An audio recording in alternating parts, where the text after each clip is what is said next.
How to embrace self-care as a high achiever.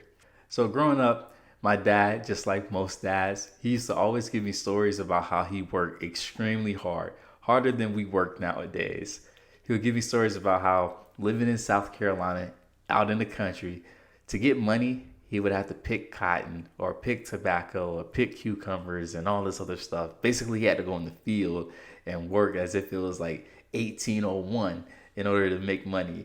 And one story he would tell me was really good was that he would tell me that there were times he would go into the cotton fields and in a day he would literally pick 100 pounds of cotton.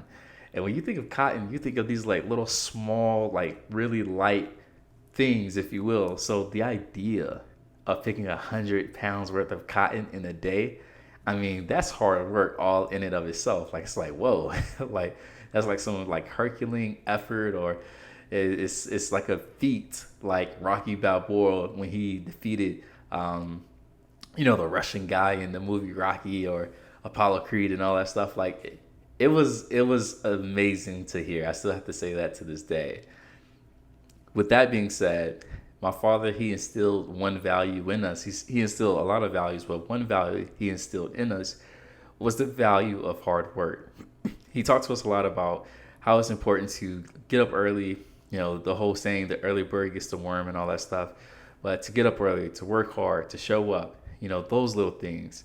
These were the principles he instilled in us when he would tell us to clean our room, clean the yard, wash the car, wash the dishes, like all these different things.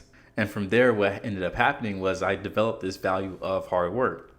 I developed this idea that when I'm working, I am doing something great. I'm valuable, right? Like all these different things. And being in sports, so my father played sports. He's played football, basketball, and baseball. Like those are sports he played. And also he was in the military. So he was definitely a hard worker and a like no nonsense type of guy. For me, I played basketball and I ran track in high school. So like the idea of hard work, working for things, right? Like it was something that just seemed natural. It seems like something that, we all should be doing, especially if there's something that you really, really want out of life. You can't get it without hard work. So what I'm trying to say is this value has been instilled in us, but a value that has not been instilled in us, a value that I think society just now is coming around to, is the value of self-care. The idea of self-care is something that's relatively new. One can also say that self-care was something that was seen that only rich people could afford to do, because people that aren't rich were obviously working, right? Working one, two, or three jobs. And I think now, especially the way inflation has been lately, that's the reality for a lot of people. Not too many people have the luxury of taking 3, 4, 5 day vacations or working just one job. A lot of people have side hustles. A lot of people have multiple streams of income, which requires, in some cases, multiple, let's say like efforts or hours or what have you, if you have multiple jobs, is really what I'm trying to say. But again, self-care is something that us as high achievers, we need to embrace. And I'm gonna talk about 3 ways that you can embrace this self-care. So point number 1, as the way to help you to embrace self-care as a high achiever, is to actually identify the purpose of self-care to begin with. So for a lot of people, they have this misconception of what self-care is. As I mentioned earlier, some people believe that self-care is something that rich people that live in Beverly Hills do, right? Like they get massages, or they sit by the pool and they have the cucumbers on their eyes and they have their hair wrapped up in a towel and they have a little robe on, if you will. Like that's typically the idea that comes to mind when people think of self-care, right? So it's like, how do I have time, or how can I be great if I'm taking time off? How can I be successful if I'm not working hard, right? Like I said, my father worked in the fields, right? The rural fields of South Carolina. So like, how can I be successful if I'm taking breaks? Well, as I mentioned, this is why we have to identify the purpose of self-care. So self-care, its main purpose is to give you the energy that you need to perform at the level that you need to perform at in order to accomplish these goals. And I can say this too, to accomplish those goals quicker and easier. There's this really great book. It's called The 7 Habits of Highly Effective People. And I suggest you go read it. But in one of the habits, the 7th habit, I believe, he talks about the idea or the importance of what he calls sharpening your saw. So I give you a metaphor. I give you the metaphor that he gave. So imagine there's a little boy, he's playing in the backyard, and he kicks this red ball over the fence, right? He kicks it really hard, so hard that he can't see it no more. So he goes into the woods trying to find his ball, and he hears a sound.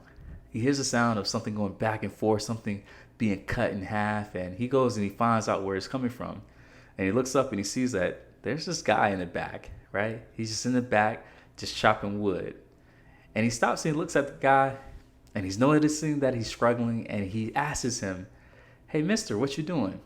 And the guy, who's busy, who's sweating, who's tired, he says, "Well, can't you see? I'm chopping this tree down. I'm cutting this tree." Well, the little kid stops and says, "Well, don't you think you should stop and sharpen your saw?" And the guy, who's very busy, very tired, he says, "Get out of here, kid. I don't have time to sharpen my saw. I got to get back home and get ready for dinner." So the kid says, "Okay." So he keeps going in the woods, grabs his ball, and heads back home. But something that little boy realized that the old man didn't realize was the power of sharpening that saw. Because if he were to stop for just 15 minutes and sharpen that saw, he'd be able to cut his time in half, maybe in like more than half, in terms of the time he was using to cut down that tree. What I'm trying to say is, when he stops and sharpens that saw, he's able to cut that tree faster and with less effort. Therefore, he's able to get to where he needs to be faster and with less effort. The goals that you're trying to accomplish, you'll be able to get there faster and with less effort if you took time to rest, if you practice self-care. Now, something that I want to add that's a little bit a part of this podcast, but a little bit off, is that there's two things that can give us the energy we need whenever we're going through tough times. So one of them is self-care, and the second one is self-compassion. Self-compassion is the love, it's the words, it's the gestures that we send to ourselves whenever we're going through tough times. You can think of self-compassion as like a Band-Aid that's being put on our wrist whenever we have a cut, if you will. That's what self-care, or rather self-compassion, is. So what I'm trying to say with this first main point, the best way to embrace self-care as a high achiever is to identify the purpose of self-care. Because if you believe that self-care is something that lazy people who are not successful, or poor people, they do, and they do it so much and that's why they're poor, if you have these beliefs about what self-care is, then why would you do it? But if you believe that self-care is actually the way to increase your performance, then you'll be one of the first ones to actually participate in self-care. To even add to this last point, LeBron James, Russell Wilson, and a few really high performing athletes, there have been studies, or rather there's been, words or talks about these guys investing in over $1 million in their bodies to get them right for the season and to maintain them throughout the season. This is why guys like LeBron or Russell Wilson, very rarely do we see them get hurt. Very rarely do we see them put up poor performances, right? And the reason why is because they're ready, right? They're not just ready mentally, but they're ready physically as well. And it's because they put in so much time in the off season to get themselves ready to endure this long season. All right, I promise this is the last point, then I'll move to the next one. Something that you should realize, something that you should ask yourself, right, when it comes to self-care is there a chance that I can be operating at a higher level if I participate in self-care? Is there a chance that I can be operating at a higher level if I participate in self-care? Because if you haven't practiced self-care in, let's say, months or years, you may be operating at 70% thinking that you're at 100%. So take the time you need, sharpen your saw so that you can operate at 100%.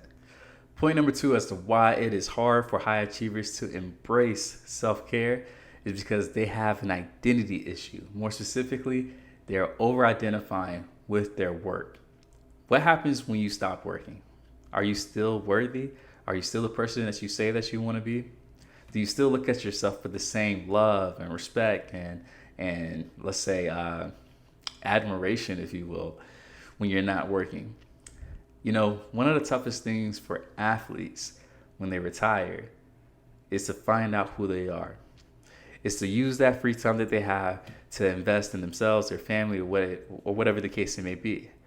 I can even say this: when these athletes retire and the lights go off, right? They're in their beds, it's late at night, no one else is around. The fans aren't cheering for them. They don't have their teammates or anything like that with them, right? Like they don't have an upcoming season to look forward to. Like when all of that ceases to exist, that is the times where these guys find themselves the most depressed. This is when they find themselves losing their mind, having a sense of like an identity crisis, right? Like they don't know who they are beyond the work or the sport that they played in. That's one of the toughest things for athletes. You know, I've had my fair share of professional athletes that I've worked with. And for these guys, believe it or not, it's almost like a grieving period that they go through.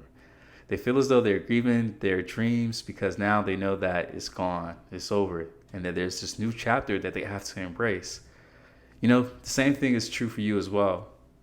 When you're not working, when you're taking time off, I can even say when you're failing at your job or your business, right? Basically, when you're not operating at the level that you want to operate, I'm willing to bet that you may find yourself grieving as well.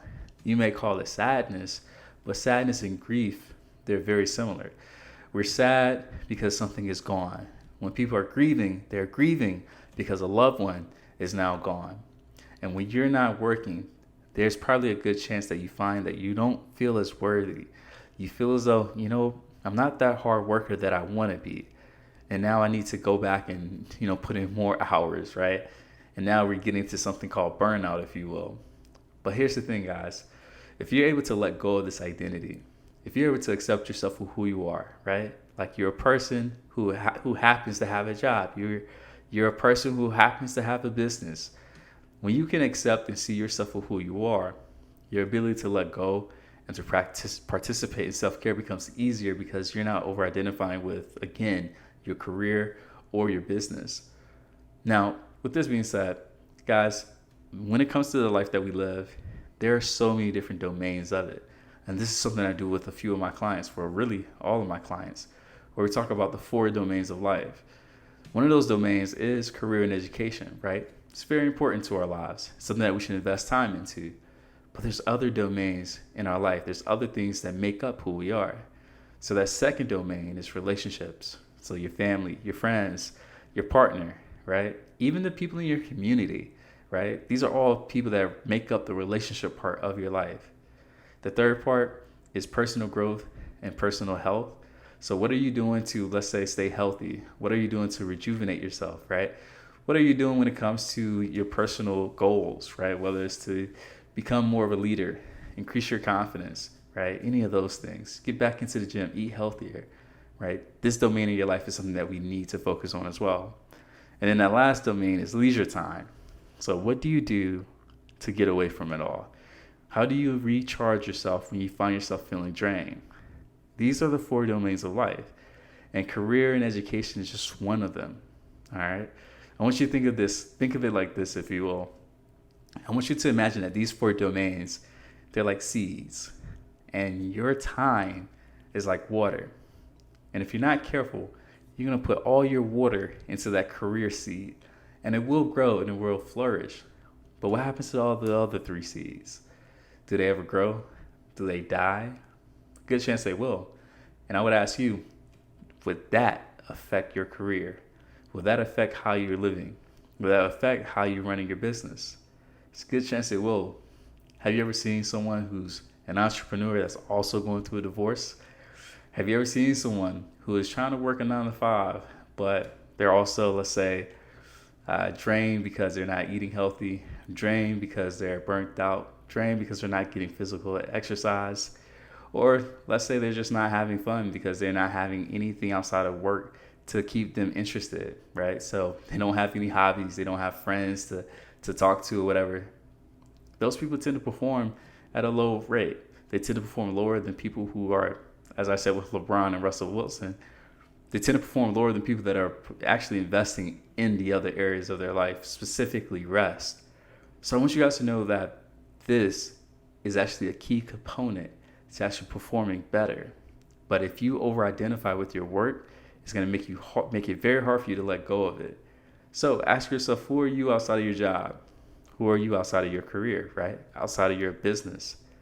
Ask yourself that question and be willing to let go a little bit so that you can recharge yourself to actually become the best version of yourself in those areas. My third point into how to embrace self-care as a high achiever is to include your loved ones when it comes to self-care. This is an absolute hack. It is something that is by far probably like the easiest and best thing that I've personally done in my own life.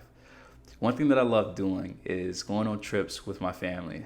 Specifically, I love taking my son and my wife to South Carolina to visit my family, so my immediate family, if you will, and being able to just, see a different part of the United States, because we're here in South Florida and everything's so busy with, traffic and everything. And, the spaces are really, tight because we live in a big city, if you will. But when I go to South Carolina, it's like a breath of fresh air. The people are nicer. Things are moving at a slower pace. Plus, things are cheaper up there as well. And it's such a breath of fresh air, if you will. But what's really great about this is that I can take time away from work and really do the things that I love. Yes, I love the work that I do, but at the end of the day, I work so that I can participate in the self-care part of my life. And that's something I think a lot of people miss. You're working for a reason. Yes, to serve people, to help people, to live out your dreams. But what is it that you want to do outside of work? When you're on your deathbed and your friends and your families gather around, what is it that you want to be able to look back on your life and say that you did? Do you want to look back and say, hey, I just worked all day, right? Or I was a hard worker. I made a lot of money. Or do you want to look back at the lives that you changed, the people that you touch, the fun times that you share with loved ones? I think it'll be those things. And because it's those things that you'll be desiring, that you would love to look back and see, those are the things we need to put first on our board. So again, we work so that we can do these things, all right? Our job, our business, it's not the end all be all. It's not. And if you doubt that, then I'm sorry, but you're sadly mistaken. And I see this from a lot of my clients. Some of my clients, they are so focused on work that everything around them is burning down. And eventually they wake up from all the smoke and the ash and they see that they've lost everything. And they come back to me because they're trying to help put it back together. We don't want that to happen to you. So include your loved ones within self-care. And one of the biggest ways that this will help is that you're attaching something that you value with something that you're struggling to do, if you will. It's kind of like going to the gym. For a lot of people, they go to the gym because they know that they want to be around longer for their loved ones. Other people, they go to the gym because they simply want to have a better mental health. And going to the gym would definitely help you with that. But you have to attach things that you value, things that you care about, with something like self-care or whatever it is that you're struggling with. Even the hobbies that you're going to do during the self-care. So if you're like me, you love sports, one self-care activity you should do is probably go to a basketball game, go to a football game, if you will, right? Those are the things that you should really be thinking about. And also, I'll even add this. When it comes to self-care, start small. Self-care doesn't have to be a 5-day vacation. For some people, they can't afford that. And for the people that can afford it, sometimes they feel as though their business will be all out of whack if they took that much time off. So what I would say is start small. Maybe you start off by working a half day on Friday and then spend the rest of that day out and about. Maybe you go downtown in the city, go to a nice restaurant and just simply go and walk by the park, if you will. It's real simple, but we can build from that. And you also start to see that when you start work again on Monday or the next day, that you have a little bit more pep in your step. And that would be a reoccurring thing that will happen in your life. So these are the 3 main points to embrace self-care as a high achiever, and I'm going to go over them one more time. So the first point was to identify the purpose of self-care. What do you believe self-care is? For a lot of people, they have the wrong belief about what it is, okay? The second point that I made is that you should not identify yourself with your work. This is one of the things that stop people from taking a break, because they feel like they're not being true. They're not being authentic with their values. And that's the thing that's going to cause that grief and that sadness to set in when you're trying to actually take self-care. So make sure you don't over-identify with your work. And then the last one, point number 3, make sure that you involve your loved ones when it comes with your self-care. Because whenever you do that, it makes it easier to do hard things. So this is Coach Wells. Make sure you subscribe to this podcast. And thank you for checking us out.